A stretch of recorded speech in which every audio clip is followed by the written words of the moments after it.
हमारे देश में कुल 6 राज्य और 3 केंद्र शासित प्रदेश हैं, जहाँ पर हिंदू माइनॉरिटी में है।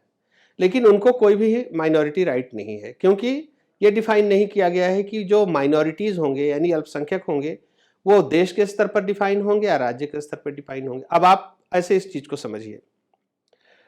कश्मीर में जम्मू और कश्मीर राज्य में 3 हिस्से थे। Jammu division, Kashmir division, Ladakh division पहले, जब तक ये यूटी नहीं बना था।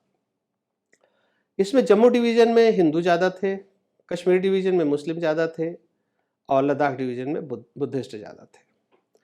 और जब अब ये यूनियन टेरिटरी बन गया तो हिंदू तो यानी जम्मू और कश्मीर एक साथ है, लद्दाख अलग हो गया।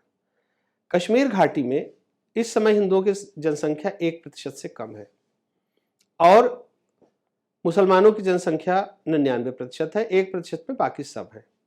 लेकिन आपको जानकर बहुत आश्चर्य होगा कि 99% होकर भी माइनॉरिटी के जितने भी राइट्स हैं वो सब मुसलमानों के पास हैं।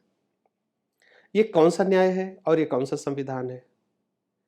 और अगर जम्मू और कश्मीर दोनों डिवीजन को मिला दिया जाता है तो भी मुस्लिम्स की पॉपुलेशन 64% होती है और हिंदूज की 36% होती है, क्योंकि जम्मू रीजन में हिंदू अधिक हैं, इसे ये बैलेंस चेंज होता है।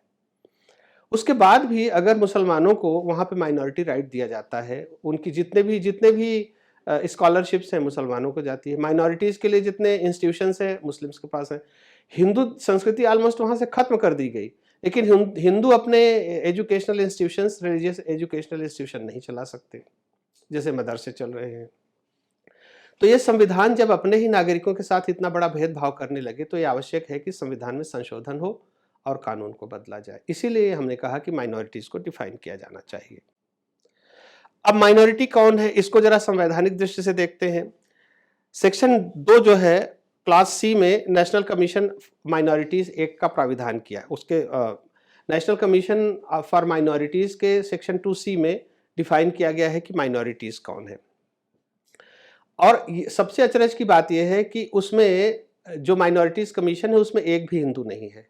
अब जो 6 राज्यों में हिंदू माइनॉरिटी में है और 3 केंद्र शासित प्रदेशों में माइनॉरिटी में है, जब वो अपील करते हैं कि हमें माइनॉरिटी स्टेटस दिया जाए तो माइनॉरिटी कमीशन कहता है आप कोर्ट जाइए, कोर्ट कहती है माइनॉरिटी कमीशन जाइए।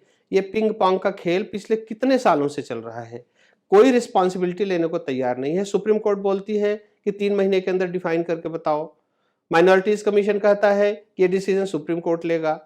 ये सरकार का कर्तव्य है, न सुप्रीम कोर्ट का है न माइनॉरिटी कमीशन का है। सरकार का ये फर्ज है कि वो माइनॉरिटी को डिफाइन भी करे, स्टेट लेवल पे डिफाइन करे और बताए कि जहां जिन राज्यों में जो मेजॉरिटी कम्युनिटी है, चाहे वो मुस्लिम हो चाहे क्रिश्चियन हो, उसको फिर माइनॉरिटी राइट नहीं मिलेंगे।